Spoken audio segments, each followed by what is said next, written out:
Bore కొడుతుంది. ఇంకా ఈ రోజు మామ డ్యూటీకి వెళ్ళారు కదా, ఇంకా చేపలు తెచ్చుకుందామని చెప్పి 1 kg ఫిష్ కోసం అయితే వెళ్ళాను. ఇంకా అక్కడ ఇస్తానని చెప్పి చెప్పారు.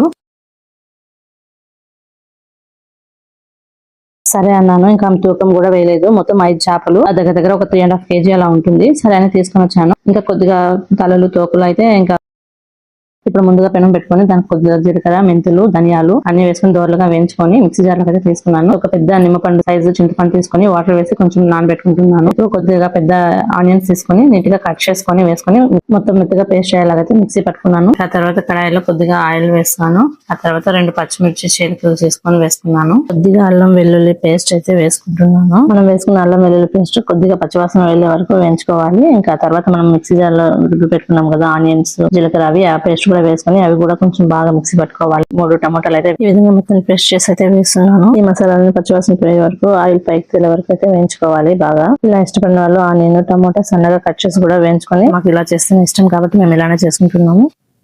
ఇలా మూత పెట్టి తీస్తూ వేయించుకుంటున్నాను. ఎందుకంటే ఇలా చేస్తే మసాలా అనేది త్వరగా వేగుతుందని. ఇలా మసాలా అంతా వేగి ఆయిల్ పైకి వచ్చిన తర్వాత కొద్దిగా పసుపు, కొద్దిగా పొడి వేసుకుని అన్ని బాగా వేయించుకోవాలి. రుచికి తగినంత వేసుకుని బాగా కలుపుకుంటూ వేయించుకోవాలి. ఆ పచ్చివాసన అంతా వెళ్ళే వరకు మళ్ళీ వేయించుకోవాలి. తర్వాత మనం మిక్సీ జార్ లో కొద్దిగా వాటర్ వేసుకొని ఇంకా అది వేసుకోవాలి. ఎందుకంటే టమాటా పేస్ట్ అని వేసాను కాబట్టి ఆ వాటర్ వేస్తే కొద్దిగా గ్రేవీ అనేది ఉడుకుతుంది అనమాట. ఈ విధంగా వాటర్ వేసిన తర్వాత ఒక 10 నిమిషాలు మూత పెట్టి మళ్ళీ మగ్గించుకోవాలి. ఇప్పుడు ఇక్కడ ఉప్పు కారం అని సరిపోయేదో చూసుకొని ఇప్పుడు ఏమైనా తక్కువ ఉంటే ఇక్కడ ఈ టైంలో అడ్జస్ట్ చేసుకోవచ్చు. కొద్దిగా ఉడికాక మళ్ళీ చేప బొద్దున ఒకటిగా దాంట్లోకి అయితే మనం వేసుకోవాలి. అన్ని ఒకసారి వేస్తే చేస్తాయి కాబట్టి తల్లులతో ఒకళ్ళు మాత్రం ఒక 2-3 బద్దలు వేసి అయితే పులుసు పెడుతున్నాను. మిగతావన్నీ ఫ్రై కోసం మసాలా పట్టించి అయితే ఫ్రిడ్జ్ లోకి అయితే పంపిస్తున్నాను. వేసుకుని 5 మినిట్స్ వేగిన తర్వాత మనం తీసి పెట్టుకున్న చింతపండు గుజ్జును అయితే వేసుకొని మళ్ళీ మూత పెట్టుకోవాలి. కొంచెం గంట పెట్టకుండా పైన పట్టుకొని మాత్రం ఆ విధంగా కుదుపుకుంటూ తీసి పెడుతూ చేసుకోవాలి. ఇప్పుడు కొద్దిగా కొత్తిమీర వేసుకొని ఇంకా తర్వాత దించుకోవాలి. మనకి చేపల కూర ఉడకడానికి ఎక్కువ టైం అయితే పట్టదండి. ఒక 10 నిమిషాలు హై ఫ్లేమ్ లో, ఒక 10 నిమిషాలు లో ఫ్లేమ్ లో ఉడికితే చాలా ఈ విధంగా